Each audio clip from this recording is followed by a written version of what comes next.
지난 7주간 시편 23편 우리 연속 그 설교를 통해서 목장에서 아마 좋은 나눔들이 있었던 것으로 그렇게 제가 목장 보고서를 보면서 참 감사하다라는 생각이 들었습니다. 그래서 어느 가정에서는 또 어린 자녀 또 손자 되는 어떤 그러한 또 어린 아이들이 시편 23편을 이렇게 암송하기도 하고 또 시편 23편에 대한 내용들을 이렇게 들었는지 어느 6살 아이가 저에게 편지하고 이 시편 23편을 직접 자기가 써서 저한테 선물로 보내줬어요. 한번 보시겠어요? 네, 시편 23편. 그래서 여호와는 나의 목자시니, 미국에서 태어난 아임에도 불구하고 영어로 쓴 게 아니라 한국말로 지금 한글을 아주 많이 배우고 있는 것 같은데 이걸 보면 시편 23편 1, 2절 말씀까지 사랑까지 이렇게 넣어서 그리고 저에게 쓴 편지가 있는데 제 이름이 원래 황영송인데 빨리 들으면 황영성으로 들을 줄 알아듣더라고요. 네, 황영성 목사님, 감사합니다, 사랑해요, 이렇게 또 직접 써서 보내준 걸 보면서 참 큰 힘이 되고 격려가 되고 이렇게 제 사무실에 이렇게 붙여놨어요. 뿐만 아니라 지난번에 코로나 때 그 어린 주일학교 학생이 자기가 직접 그림을 물감으로 그림 그린 걸 가지고 이걸 팔아서 마스크 한 장 이렇게 의료진들에게 주고 싶다 그래가지고 저희 집사람이 그 페인팅을 샀거든요. 그래가지고 그것도 이렇게 액자에 넣어서 보니까 야, 작품이더라고요. 그냥 이렇게 있을 때하고 액자에 들어가니까 확실히 달라 보여서 그것도 가치 있는 페인팅이라 제 사무실에 이렇게 올려놨는데 궁금하시면 한번 와서 보세요. 제가 문 열어놓을 테니까. 어쨌든 이 시편 23편 여호와는 나의 목자시니 내게 부족함이 없으리로다 말씀을 준비하면서 저에게도 큰 힘이 되었고 또 우리 목자가 되시는 우리 주님을 우리가 끝까지 그리고 이 시편 23편 마지막 6절에서 내가 여호와의 집에 영원히 거하리로다 라는 하늘나라에 대한 소망과 간절함을 다윗이 표현하면서 이번 주부터 예수님이 우리에게 비유로 말씀하셨던 말씀들이 이렇게 제 마음을 이렇게 스쳐 지나가면서 비유에 대한 설교를 해야겠다라는 생각이 들었어요. 그래서 오늘부터 예수님이 우리에게 말씀하셨던 비유를 전부 다 할 수는 없지만 그러나 중요한 몇 가지를 여러분과 앞으로 함께 나누려고 합니다. 복음서에서 예수님이 하셨던 3대 사역이 있죠. 그건 전파하셨고 가르치셨고 치유하신 거라고 그랬습니다. 근데 예수님이 전파하시고 가르쳤던 주요 내용들이 뭔가 했더니 하나님 아버지를 알리는 것이고 하나님 아버지의 나라를 전파하는 일이었습니다. 그러다 보니까 하늘나라 하나님 아버지 그 영원한 진리를 가르치기 위해 예수님이 비유를 사용하셨다라는 겁니다.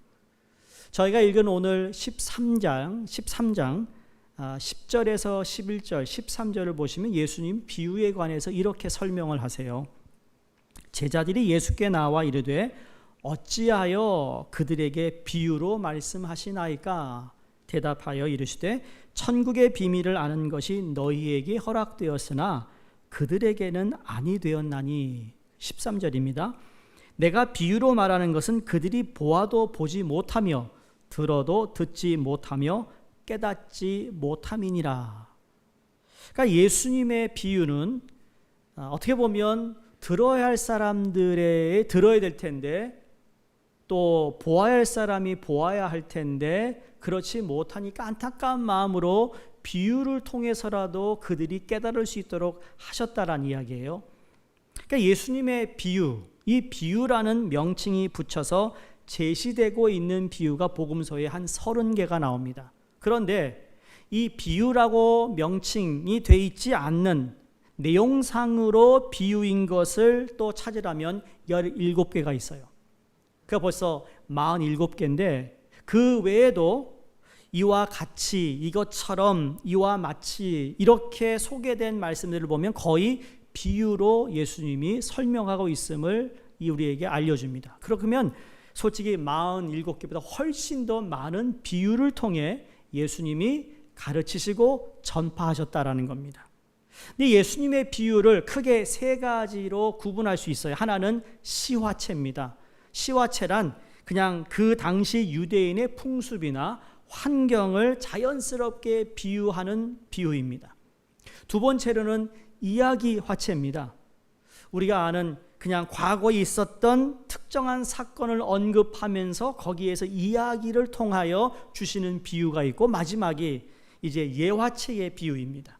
어떤 예를 드는데 특히 복음서 누가복음에 보면 선한 사마리아인의 비유, 그리고 어리석은 부자와 나사로의 이 비유를 통해 바리새인과 세리를 비유하면서 예화로 든 비유가 있는 것이죠. 자, 오늘 읽은 마태복음 13장 44절에 나오는 비유는 처음부터 우리가 어떤 비유인지 압니다. 어떤 비유죠? 천국입니다. 예수님이 13장에 씨 뿌리는 비유를 시작하셔서 하나님의 나라를 소개하면서, 그러면서 오늘 본문의 주제는 금방 천국임을 쉽게 알 수 있어요.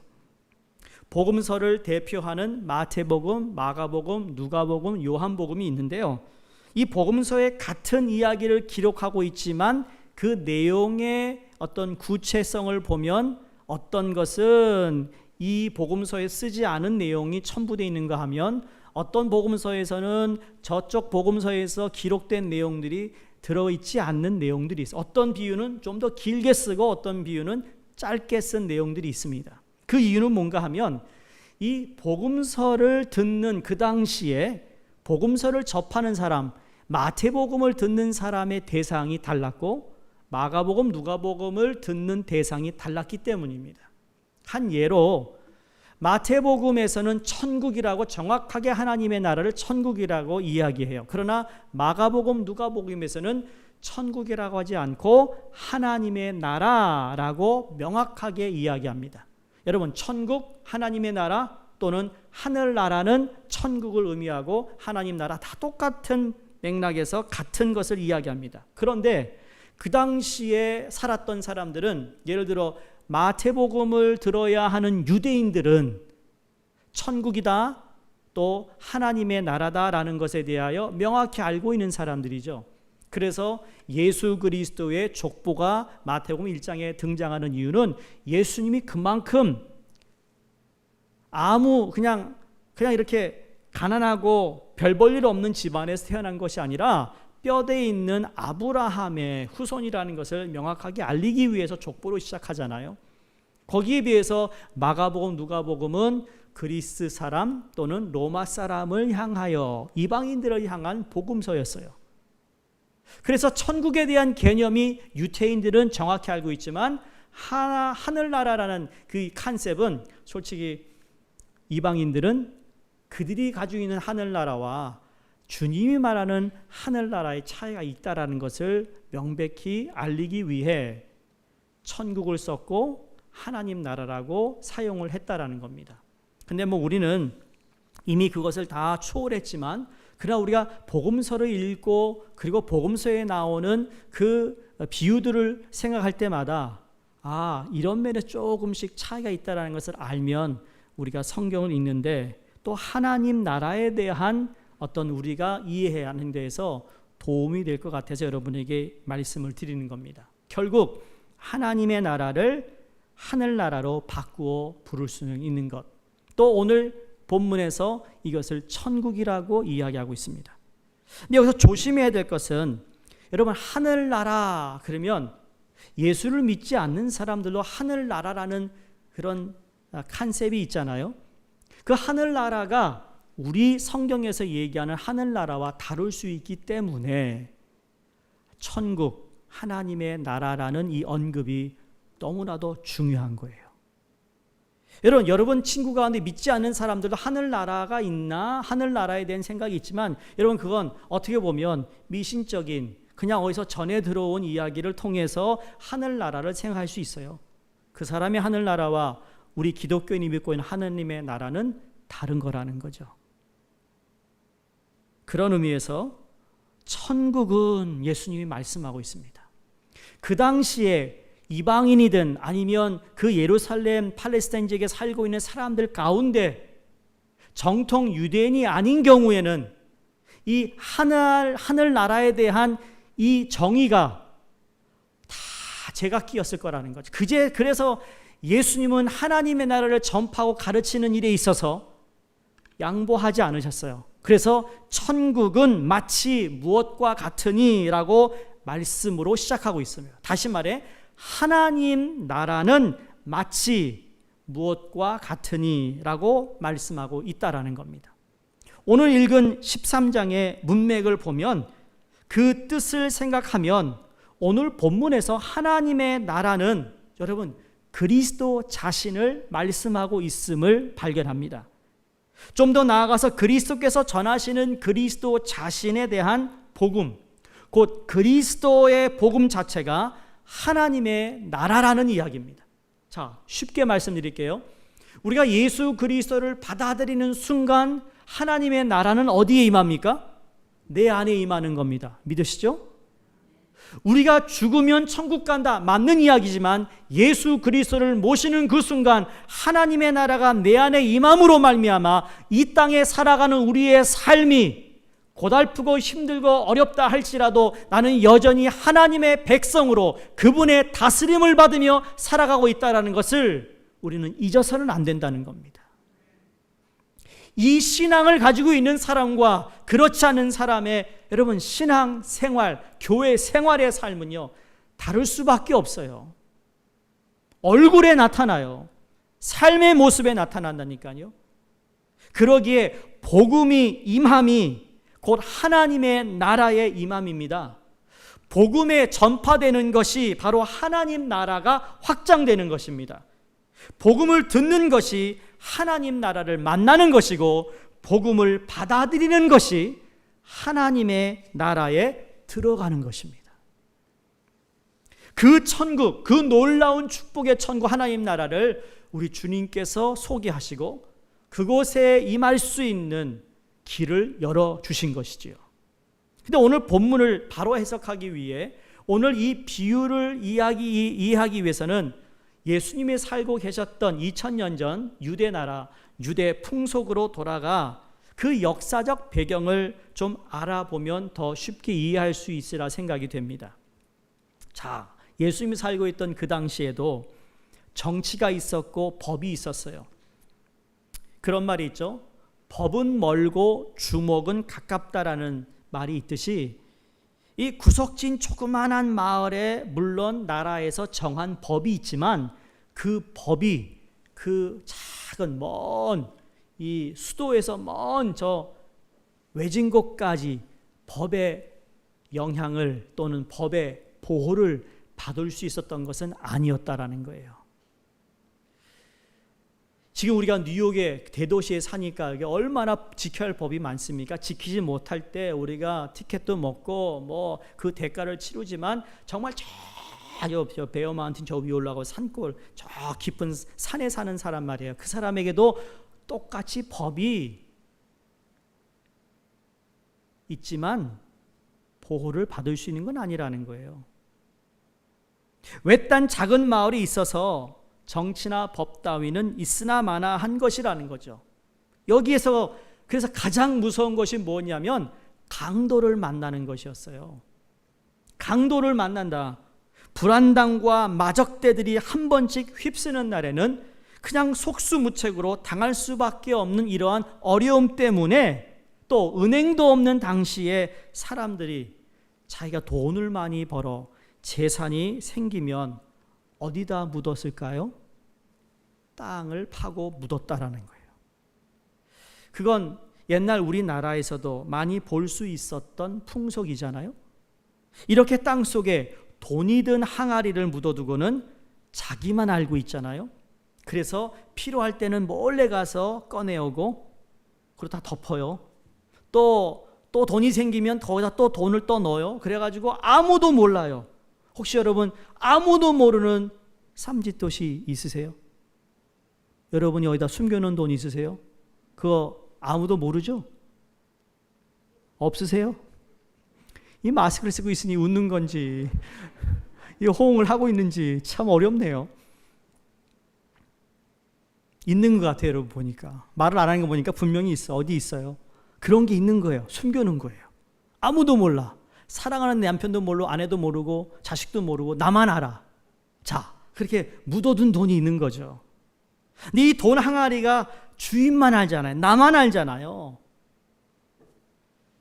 근데 만약에 그 돈 주인이 세상을 떠나면 어떻게 되죠? 아무도 모르는 거예요. 요새 여러분이 뒷마당에 있으면 그냥 요새 농사 짓는 분들이 많더라고요. 대도시에 농사 짓는 분들 깻잎도 따시고 고추도 따시고 뭐 상추도 따시고 그래가지고 이렇게 나눠 드시는 분이 계신데, 여러분 만약에 하루 농사를 짓는데 뭔가 툭 다시 쳐봐 툭 소리가 나요. 그러면 우리 마음속에 혹시라는 마음이 있지 않겠습니까? 혹시 했는데 역시 돌덩이가 나왔어요. 그때 아무도 모르고 아무도 아는 사람이 없는데 세상을 떠났다. 몇십 년이 되든 몇백 년이 되든 발견되어질 때까지 그대로 그 항아리는 남게 되어 있는 것이죠. 그리고 나중에 발견하는 사람이 뭐 임자가 되는 그야말로 노다지인 것입니다. 이 노다지 하나를 만나면 횡재하는 것인데, 오늘 본문은 유대 땅에 있었던 이 노다지를 놓고 예수님이 비유의 말씀을 전개하고 있습니다. 자, 그 당시 풍속 중에 하나가 뭐냐면 먼저 발견한 사람이 임자가 됩니다. 문제는 밭주인에게도 반 50%에 해당되는 권한이 있다는 점입니다. 그러니까 만약 이 밭주인이 발견했으면 밭주인이 다 차지하는 거죠. 자기 땅이니까. 그러나 밭주인이 찾지 못하고 다른 사람이 찾아가지고 찾았을 경우는 반반 나누는데, 오늘 본문에 보니까 이 보화를 발견한 사람은 반반 나누기를 원치 않았던 것 같아요. 어떻게 보면 욕심이 생긴 건지 모르겠습니다만 어쨌든 본문에 보니까 다시 집에 돌아가서 자기 소유를 다 팔아 그 밭을 사게 되었다라는 비유입니다. 자, 이 밭주인이 아니라는 거죠. 다시 말해 품꾼인 거예요. 하루 일하고 돈을 받는 사람으로서 열심히 밭을 갈고 있는데 이 항아리, 보화를 발견한 겁니다. 보화가 가득한 항아리를 발견했어요. 가슴이 얼마나 뛸까요? 옆에 보는 사람이 있나 없나 아마 다 둘러봤을 겁니다. 그리고는 기쁨을 공개할 수 없는 그 기쁨을 뚝 누르고는 다시 묻어버리고는 집으로 돌아갔습니다. 여러분 같으면 어떻게 하시겠어요? 후닥닥 빨리 파킹 가가지고 차를 쫙 몰아가지고 뒤 트렁크 열어가지고 아무도 안 보지 확 놓고 그냥 저기 캘리포니아로 운전하고 도망가실 겁니까? 여러분 같으면 어떻게 하시겠어요? 근데 여러분, 이 사람이 그냥 처음 읽을 때는 욕심이 많은 사람처럼 생각이 드는데 그렇지 않다라는 것을 제가 여러분에게 말씀을 드리려고 합니다. 그 이상의 참 좋은 동기를 가지고 있었던 사람이에요. 자, 이 사람은 침착하고 그리고 대단히 지혜로운 사람이 아니었을까라는 생각을 합니다. 왜냐하면 그 밭, 곧 보화의 밭을 사기 위해 숨겨놓고 돌아가서는 자기 소유를 다 팔고 그 밭을 샀기 때문입니다. 이 비유를 통해 주님 우리에게 주시는 천국에 대한 메시지는 세 가지입니다. 첫 번째, 보화의 가치를 발견할 수 있어야 한다는 겁니다. 이 사람은 이것이 가장 중요한 보화인 것을 깨닫고는 그리고 자기의 것을 다 팔아 이 보화를 얻었다라는 거죠. 여기서 생각할 중요한 이야기는 비록 보화라 할지라도 여러분 어떤 사람에게는 감추어진 보화로서 숨겨진 상태로만 있는데 또 어떤 사람들에게는 발견되는 보화로 감추어지지 않는 사건으로 노출된다는 겁니다. 저는 이와 같은 일들이 오늘날 우리 현상에서 있다고 생각하는 것이 이 귀한 보화가 수많은 성경책에 담겨져 있잖아요. 그리고 방송과 인쇄물을 통하여 이런저런 모습으로 복음이 전해지고 있지만 아직도 많은 사람들에게 감추어진 상태에 있기에 그 가치를 아는 자들만이 알고 있다라는 거죠. 다시 말해 보화인 이 하나님의 말씀, 이 하나님의 말씀, 바로 예수 그리스도의 진리, 그 예수 그리스도 통하여 우리가 하나님의 자녀가 되는 것, 그래서 천국 백성이 되는 이 놀라운 이 보화가 여러분 인간의 죄와 타락성에 감추어져 있어요. 그래서 보이지 않는 거예요. 그 죄가 크기 때문에. 또는 죄스러운 경험과 고집스러운 온갖 이해 때문에 이게 감춰져 있어요. 더 나아가서 육체적이고 물질적인 지나친 욕망에 감추어져서 하나님의 나라가 보여지지 않는다는 점이에요. 안타까운 것은 교회를 다니고 있음에도 불구하고 여전히 내 생각과 내 죄와 이 세상에 타락된 것에 너무 지나친 욕망을 갖다 보니까 그 고아가 내 코앞에 있음에도 불구하고 발견하지 못하는 그러한 안타까움이 있을 수 있다는 거죠. 이것 때문에 성경을 읽어도 말씀이 마음에 들어오지 않는 이유고 교회에 나와도 예배를 드려도 늘 졸립기만 한 것이 바로 들려지지 않는 상태에 있다는 거죠. 세상 욕심이 되었든 죄의 타락성이든 무언가에 씌워져 감춰져 하나님의 말씀이 보이지도 않고 들리지도 않다라는 거예요. 제가 요새 아침마다 공원을 산책하는 그런 좋은 습관을 갖게 되면서 하루는 어느 한 곳에 사람들이 이렇게 모여서 뭔가를 이렇게 숲안을 이렇게 막 바라보는 겁니다. 그러더니 시간이 좀 지나니까 더 사람들이 모이는데요. 카메라를 들고 쓴 사람, 그 줌 카메라가 이렇게 큰 걸 들고 나서 그 안을 막 찍어요. 어떤 분은 막 망원경을 가지고 막 그 안을 막 쳐다봅니다. 그래서 뭐 하는 건가? 저 안에 뭐가 있나? 물었습니다. 뭐가 있냐고. What do you see? 그랬더니 There's a bird. 그래. 그럼 special bird이라고 그랬더니 아니, there are so many kinds of birds. 그래요. 난 하나도 안 보여요. 근데 원래 제가 새 종류를 별로 이렇게 관심을 갖고 있지 않아서 그런지 몰라요. 근데 제가 공원 다니면 새들이 날아다니는 건 보여요. 내 앞에 앉아서 도망가는 것도 보이는데 그 안에 새가 있다는데 안 보이는 거예요. 안 보이는 거예요. 사람들 참 너무 그래요. 그럼 망원경 하나 주면서 자기가 보던 거 저기 보라고 좀 하면 좋은데 그것도 안 주고 그냥 보인대요. 자기는. 어쨌든 좋아.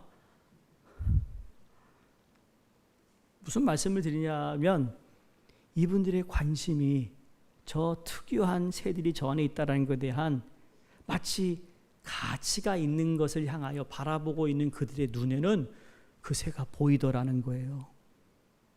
여러분, 우리는 보고 싶은 것을 보고 듣고 싶은 것을 들어요. 그렇죠? 그게 우리 인간이 가지고 있는 본능이에요. 누가 아무리 뭐라고 그래도 내가 보고 싶지 않은 건 안 보고 듣고 싶지 않은 건 안 들어요.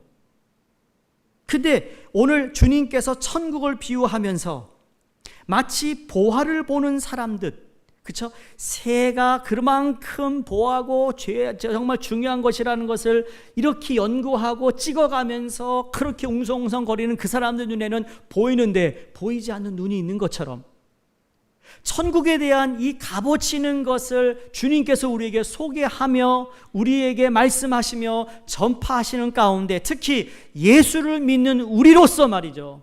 여러분, 이 보화가 가치 있음을 볼 수 있기를 주 이름으로 축원합니다. 가치 있는 거예요. 여러분, 시간 나서 여기 예배 드리는 거 아니잖아요. 심심하니까 여기 나와 있지 않다고 생각해요. 여러분이 이 예배를 통하여 하나님을 만나며 하나님을 예배하는 그 가치를 알기에 이 자리에 나왔다고 저는 믿습니다. 성경에서 이 보화의 역사적인 사건을 예수 그리스도께서 육체로 오셨다는 그 사건으로 우리에게 말씀하잖아요. 예수님 육신을 입고 온 그 육체 안에 감추어진 보화였어요. 그래서 제자들이 메시아? 아직은 내가 누구인지 밝히면 안 돼 라고 하셨던 이유가 바로 거기에 있는 거예요. 아직은 내 때가 아니기 때문에 아무에게도 이야기하지 말아라. 내가 누구를 고치고 누구에게 무슨 일이 했다는 것을 아직은 알릴 필요가 없다. 왜? 이 보화가 드러나기까지는 하나님의 때를 기다려야 하기 때문이었죠. 그래서 오늘 우리가 살고 있는 매일매일의 구체적인 사건 속에 여러분, 하나님의 말씀은 숨겨져 있다라는 사실을 믿어야 합니다. 우리의 삶 가운데 하나님의 보화가 발견되어야 되는 것이고 그 가치를 알아봐야 된다는 거예요. 그럴 때 늘 듣던 그 말씀이 오늘 너무 새롭게 들려지는 거예요. 여러분, 우리가 바이블 탐을 통해서 우리가 몇 번째 몇 독을 했는지 모릅니다. 아세요, 여러분? 그런데 작년에 읽었던 내용 내가 그냥 스쳐 지났는데 오늘 읽었던 그 내용은 너무나도 내 마음을 뜨겁게 하고 내 마음속에 너무 평강을 주시고 그 말씀을 통해 내 자신을 돌아보며 하나님께 회개하는 고백의 그러한 순간이 이루어지는 이거 뭘까요? 그 시간 하나님께서 그 보화의 가치를 발견하게 하신 것으로 믿는 거예요. 그 자체가 은혜가 되는 것이죠. 하나님이 세상을 이처럼 사랑하사 독생자를 주셨으니 여러분, 이 성경 구절을 모르는 사람이 아무도 없을 겁니다. 교회를 다니면. 그러나 오늘에 와서 그 말씀의 의미와 사건이 나로 하여금 눈물을 흘리게 하고 참 사랑의 실천을 다짐하게 만드는 이유가 무엇일까? 이처럼 진리의 보화는 하나님께서 내 마음문을 열어주시고 내 눈을 뜨게 하실 때 비로소 발견되는 것이라는 거예요. 그래서 이 복음을 만나는 데는 크게 두 가지의 방법이 길이 있어요. 하나는 값진 진주를 찾아 헤매는 사람처럼 자기가 찾아 만나는 것이 있고요. 다른 하나는 오늘 본문의 주인공과 같이 우연히 땅을 파다가 만나는 경우입니다. 전자는 처음부터 구도자예요. 그래서 불교회로 가면 뭐가 있나? 유교에도 가보면 이것저것 철학적 관심을 쏟으며 어디에 길이 있을까 찾아 헤매다가 예수를 만나는 사람이 있는가 하면 후자인 경우에는 어떤 거죠? 특별한 생각도 없이 그저 지내다가 결혼했는데 믿는 사람은 결혼해서 교회를 가게 되었고 좋은 친구가 나를 교회 가자려 교회 갔더니 예수를 믿게 되었고 직장에 좋은 동료나 상사가 이렇게 자연스럽게 갈등과 수고 없이 예수를 믿게 된 사람도 있는 거예요.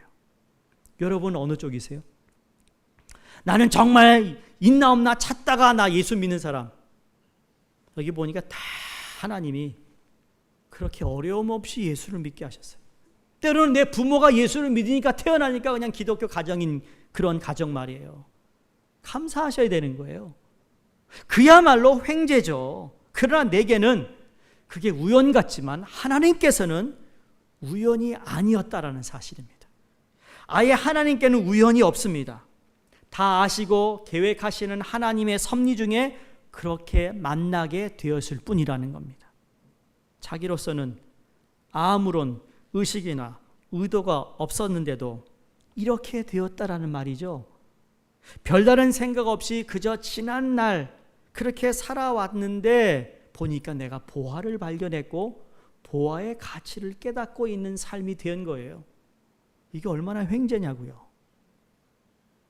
여러분 세상에 그 은혜를 알고 싶어도 감추어져 있는 것을 발견하지 못하는 사람이 얼마나 많은 줄 아세요? 여러분보다 훨씬 더 많은 어떤 성경 지식을 위해 공부하고 책을 읽는데도 불구하고 그것이 믿어지지 않는 사람이 이 세상에 있다라는 거 아세요? 맞아요. 코로나 동안 우리가 의식하지 않고 살았던 그런 모습을 돌아보며 그게 참 감사한 일이었구나 깨닫게 되는 이유가 바로 보화의 가치를 보게 되면서부터죠. 이와 같이 인생길에 있어서도 내가 모르는 길을 가고 있지만 하나님께서는 아시는 길로 우리를 인도하셨습니다. 나의 길, 내 인생의 한복판에서 나를 가로막으면서까지 나를 만나 주신 하나님을 우리는 믿고 있는 것이죠. 여러분, 이게 천국입니다. 열어보니까 그 안에 보화가 가득합니다. 그래서 기쁜 거예요. 이 사람이 지금 주인공이 기쁜 거예요. 보화를 발견했는데 이것처럼 값없이 값나고 가치 있는 것은 없다. 그래서 기뻐했다고 성경에 말합니다. 여러분, 없었던 사람이 뭔가를 얻으면 더 기쁜 거 아니겠어요? 배고프던 사람이 먹는 것을 앞에 두면 얼마나 기뻐하겠어요? 그야말로 비길 데 없는 기쁨이 아니겠습니까? 그러나 그는 그 기쁨을 감정에 맡겨 날뛰지 않고 어떻게 하면 그 전부를 소유할 수 있을까를 생각하고 지혜로운 결정을 내렸다라는 것이 대단한 겁니다. 잠시 이 보화를 발견했다라는 기쁨으로 그것으로 끝내는 것이 아니라 내가 이 기쁨을 지속적으로 갖기 위해 자기 전 재산을 팔아 이 보화를 샀다라는 거예요. 일시적인 감정이 아니라는 거죠. 생각하고 내린 결정입니다. 전 진리도 마찬가지라고 생각합니다. 멀리 추상적으로 생각하고 책장이나 뒤적거리듯 객관시해 버린다면 아무리 놀라운 진리라 할지라도 나와는 상관이 없는 것입니다. 그러므로 그리스도의 복음을 나의 것으로 심지 않은 상태에서의 복음이란 마치 묻혀있는 보화, 그래서 아무런 감각이 없듯 그냥 시간이 흘러가는 대로 살아가는, 그래서 어떠한 기쁨도 변화도 기대할 수가 없는 거예요. 보화를 찾고 가치 있는 것을 발견했던 이 사람의 삶은 변화가 시작이 되는 것처럼 천국에 대한 그 가치를 아는 사람만이 삶의 변화가 있는 줄로 믿습니다. 두 번째 메시지는 이 주인공이 대가를 지불할 줄 알았습니다. 본문의 이 사람은 정당한 방법으로 해결의 길을 찾았어요. 찾은 보화를 숨겨놓고는 그 보화의 값어치를 분명히 생각했고 밭의 값어치를 생각했습니다. 그리고는 어떤 방법으로든지 이 밭을 갖기 위해 내 전부를 다 걸었다라는 말씀이죠. 그만큼 귀한 것이니까 그 대가를 지불하는 것이 맞다고 생각했습니다. 한번 생각해 보세요, 여러분. 우리는 정당한 대가를 지불하는 신앙생활을 하고 있는지 말입니다. 결코 쉽게 공짜로 얻겠다라는 마음을 갖지 않았습니다. 상상할 수 있는 것은 그가 마음먹기에 따라서는 그 보화를 전부 다 아무도 모르게 도둑질해 갈 수도 있었습니다. 근데 이 사람은 그 방법을 택하지 않았습니다. 정당한 방법으로 필요한 값을 지불하고 찾겠다는 것이 이 사람이 가졌던 마음이었어요. 그래서 제가 이 사람을 칭찬하고 주님도 칭찬하셨으리라고 저는 믿습니다. 예수 믿는 거 그렇습니다. 지름길을 가려고 하면 안 됩니다. 신앙생활에 지름길이 있을까요? 정당한 코스로 성경을 보고 정당한 코스로 기도하고 정당한 코스로 교회 다니고 정당한 코스로 봉사하며 기본적인 과정을 밟아 나가야 하는 겁니다. 죄송합니다. 오늘날 이민교회에 직분을 받는 것이 너무 난무합니다. 그 직분 얻기 위해 자기 걸 다 쏟아부으는데 직분 얻고 나면 그 전과 다른 모습으로 살아가는, 여러분, 그러한 신앙인들이 오늘날 많습니다. 여러분, 목사가 목사 되기까지 숄컷으로 왔을까요? 아니요. 대학 졸업하고 대학원 다녀야 되며 1, 2년 사역의 경험이 있어야 하고 고시를 7과목 봐야 하고 인터뷰를 통과해야 되고 그리고 나서 목사를 받아요. 근데 오늘날 이것마저도 목사가 되는 것이 쉬운 방법으로 되는 이러한 일들이 벌어지고 있는 이 사태에 이 정당한 코스가 아니라는 거예요. 목사만 그렇습니까? 교회에 중직되는 분들, 정당한 코스로 우리 교회에 있는 모든 중직들 그렇게 받지 않았습니까? 그러면 그 정당한 코스를 받았기에 더 정당한 모습으로 우리는 교회를 섬기며 하나님의 나라를 위해 내 삶을 드려야 되는 거 아닙니까? 그걸 받았음에도 불구하고 그 받았을 때의 그 기쁨을 잃어버리고 그 받았을 때의 내 헌신을 잃어버리고 있다면 우리는 회개해야 합니다. 돌아서야 합니다. 우리가 예수를 믿는 데 있어서 지불해야 할 대가가 많이 있습니다. 그렇기 때문에 예수님께서는 나를 따라오려거든 자기를 부인하고 자기 십자가를 지고 나를 쫓을 것이라고 말씀하셨어요.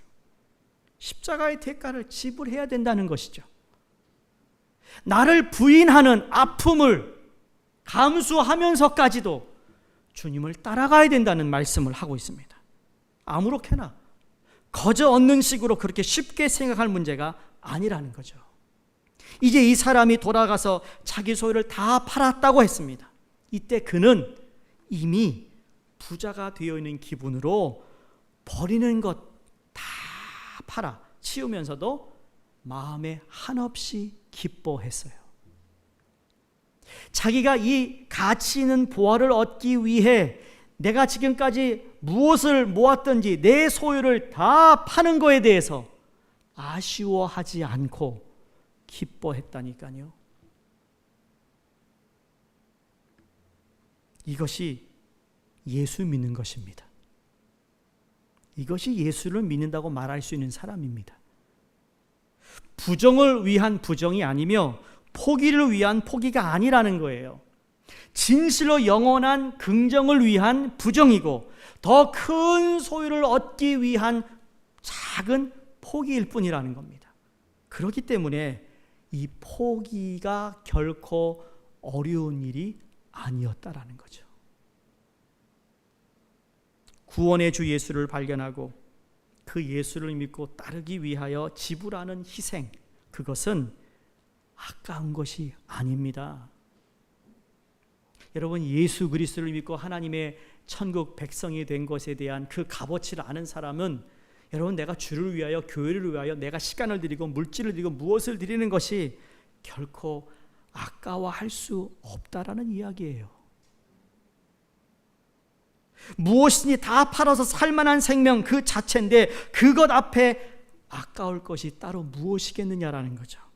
그래서 사도 바울이 우리에게 너무나 유명한 고백을 합니다. 빌립보서 3장 4절에서 11절까지 고백을 제가 이렇게 짧게 요약합니다. 예수 그리스도를 아는 지식이 가장 고상하기 때문에 지난날 좋아하고 유익하게 생각하던 모든 것을 해로 여기고 잃어버리며 배설물로 여기고 말았다. 이유는 그는 그리스도를 알고 그리스도를 얻고 그리스도 안에서 발견되기를 원했기 때문이라는 거예요. 모세가 40년 왕궁에서 살고 그리고 그가 다 칼을 쥐고는 내가 내 이스라엘 백성을 내가 지키겠다라고 그렇게 나서기까지 얼마나 고민했을까요? 히브리서 11장에 보면 모세가 이렇게 얘기합니다. 화려한 바로의 딸의 아들로 궁정에서 사는 것을 포기했다 그랬어요.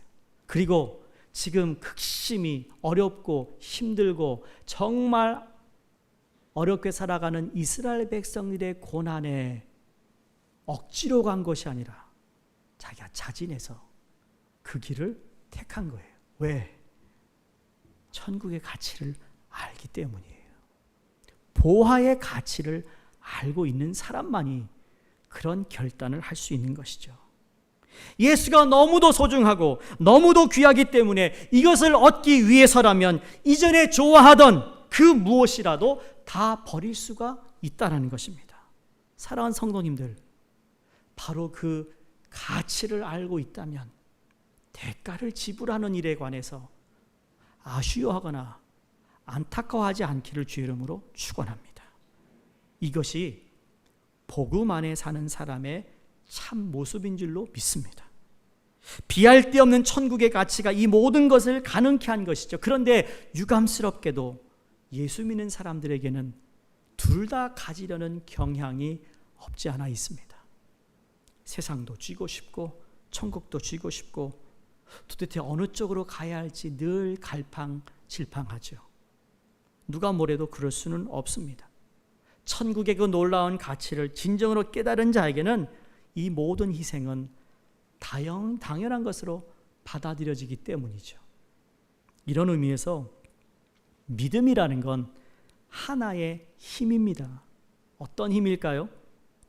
다 팔아버릴 수 있는 힘, 다 버릴 수 있는 힘. 그게 바로 예수님이 말씀하셨던 내가 세상을 이겼으니 너희도 세상을 이길 거라고 하신 힘. 그게 믿음인 거예요. A와 B를 놓고 우리는 주로 늘 내게 좋은 것만 얻으려고 합니다.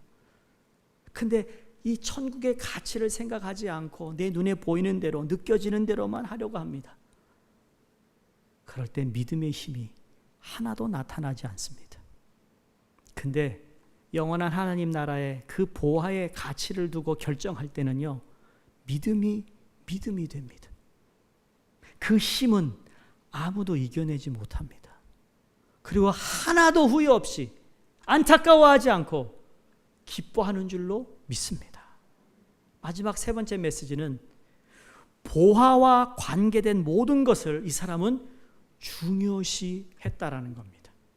무슨 말인가 하면 이 사람이 다 팔아서 보화를 산 것이 아니라 그 밭을 샀다고 했어요. 지금 자기가 바라는 것은 보화일 것입니다. 그러나 그 보화를 얻기 위해서 부득불 확대하여 그 보화와 관계된 밭을 샀다고 성경은 기록합니다. 여기에서 우리는 생각해야 되고 잊지 말아야 할 진리가 있습니다. 그건 하나님의 진리를 받아들이기 위해서 이에 관계된 것들을 받아들여야 한다는 것입니다.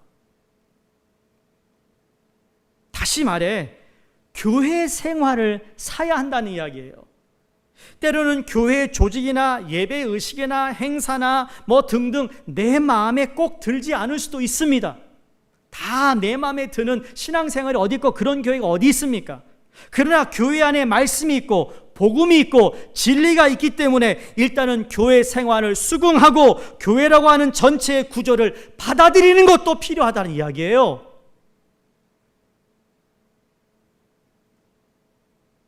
여러분, 성경의 66권 중에서 내가 구원받기 위해 필요한 성경 구절은요, 딱 하나일 수도 있습니다. 하나님이 세상을 이처럼 사랑하사 독생자를 주셨으니 누구든지 이를 믿는 자는 멸망치 않고 영생을 얻게 하랴. 그걸 믿으면 구원받아요. 그 외에 그 수많은 성경 구절을 내가 알지 않아도 구원은 받게 되어 있죠. 그런데 아세요? 여전히 성경 66권은 우리 모두에게 주신 거예요. 읽어야 할 거라는 거예요. 읽고 묵상해야 되는 말씀이라는 거죠. 내가 이 세상을 떠날 때 알 수 없는 성경을 왜 내가 암송을 하지 못한다 할지라도 그러나 분명 성경 66권은 다 읽어야 하는 것이죠. 내가 주님께 나와 예배 한번 드리는 것으로, 그래서 내가 예배 한번 드렸다고 하나님 나를 데려가시는 분은 아니지만, 그러나 그 교회에 등록하여 그 교인이 되었다면 그 교회에서 하고 있는 모든 정말 우리의 영혼을 살찌우며 우리의 신앙을 성장시키며 성숙되게 하기 위해서 교회에서 진행하는 모든 일들을 따라야 하는 그 필요성을 알아야 된다는 거예요. 내가 먹고 싶으면 먹습니까? 그렇지 않습니다. 여러분, 누구지? JPY, PJY 그 엔터테인먼트 회사 누구예요? 박진영? JYP. 어휴. JYP가 그런 얘기를 했어요. 자기는 지난 20년 동안 하기 싫은 일을 했대요. 성공의 비결이 뭡니까? 하기 싫은 일을 했어요. 20년 동안. 그게 무슨 말이에요?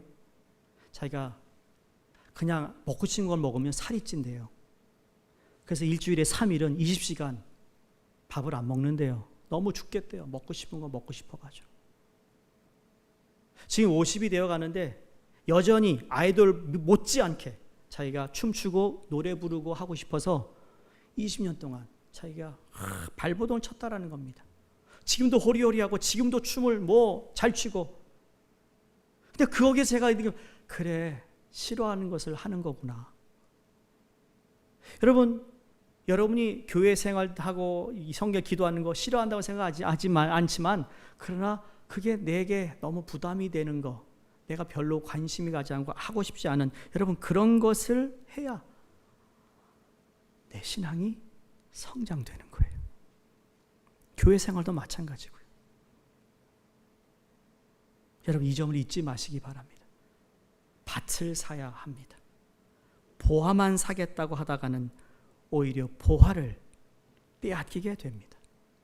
보화와 관계된 모든 것을 사는 것이 보화를 지키며 전부를 소유하는 것이 되는 것이에요. 그래서 이 사람은 전 재산을 다 팔아 밭을 산 겁니다. 이게 신앙생활이고 교회 생활입니다. 다 팔아서 밭을 사고 보화를 꺼내어 기뻐하면서 자랑하는 그 모습이 다른 사람이 아닌 나 자신의 모습이 되기를 주 이름으로 축원합니다.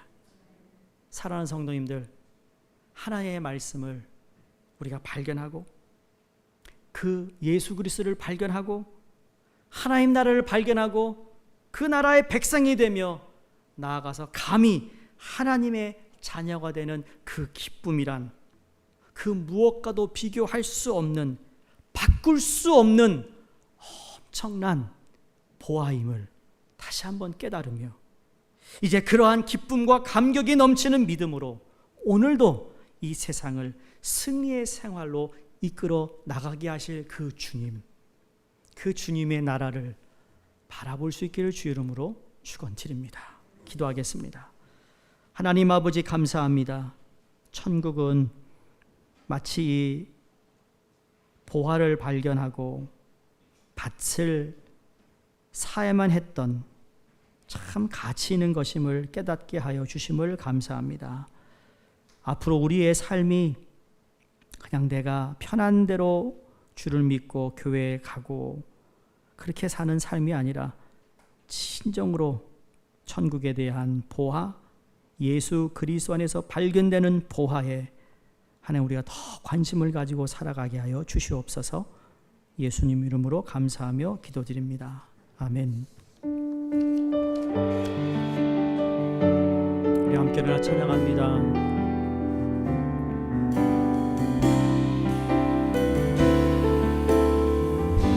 내 눈 주의 영광을, 내 눈 주의 영광을 보네. 우리 가운데 계신 주님, 그 빛난 영광 온 하늘 덮고 그 찬송 온 땅 가득해. 내 눈 주의 영광을 보네. 찬송 가운데 서신 주님, 주님의 얼굴은 온 세상 향하네. 권능의 발을 드셨네. 주의 영광 이곳에 가득해. 우린 선의 주님과 함께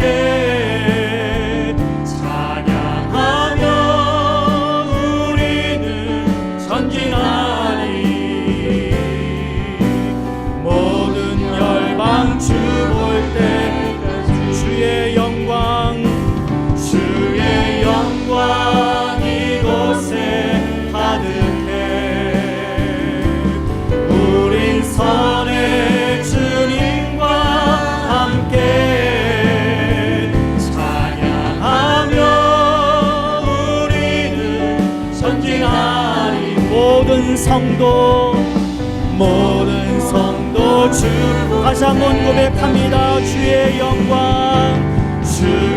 영광 이곳에 가득해.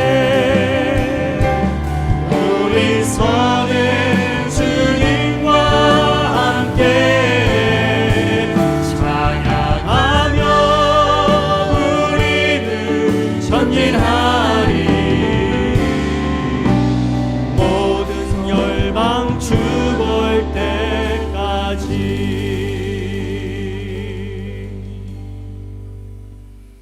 지금은 우리 주 예수 그리스도의 은혜와 하나님 아버지의 크고 영원하신 사랑하심과 성령님의 감화 감동 충만 역사하심이 하늘나라 그 천국의 보화를 우리에 허락하신 하나님께 감사하며 여전히 그 천국의 가치를 알고 우리의 삶 가운데 힘이 되어 주시는 하나님의 뜻을 발견하고 또 그 뜻에 합당한 삶을 살기로 다짐하고 나아가는 하나님의 자녀들 머리머리 위에 지금부터 영원토록 함께 계시기를 축원하옵나이다. 아멘.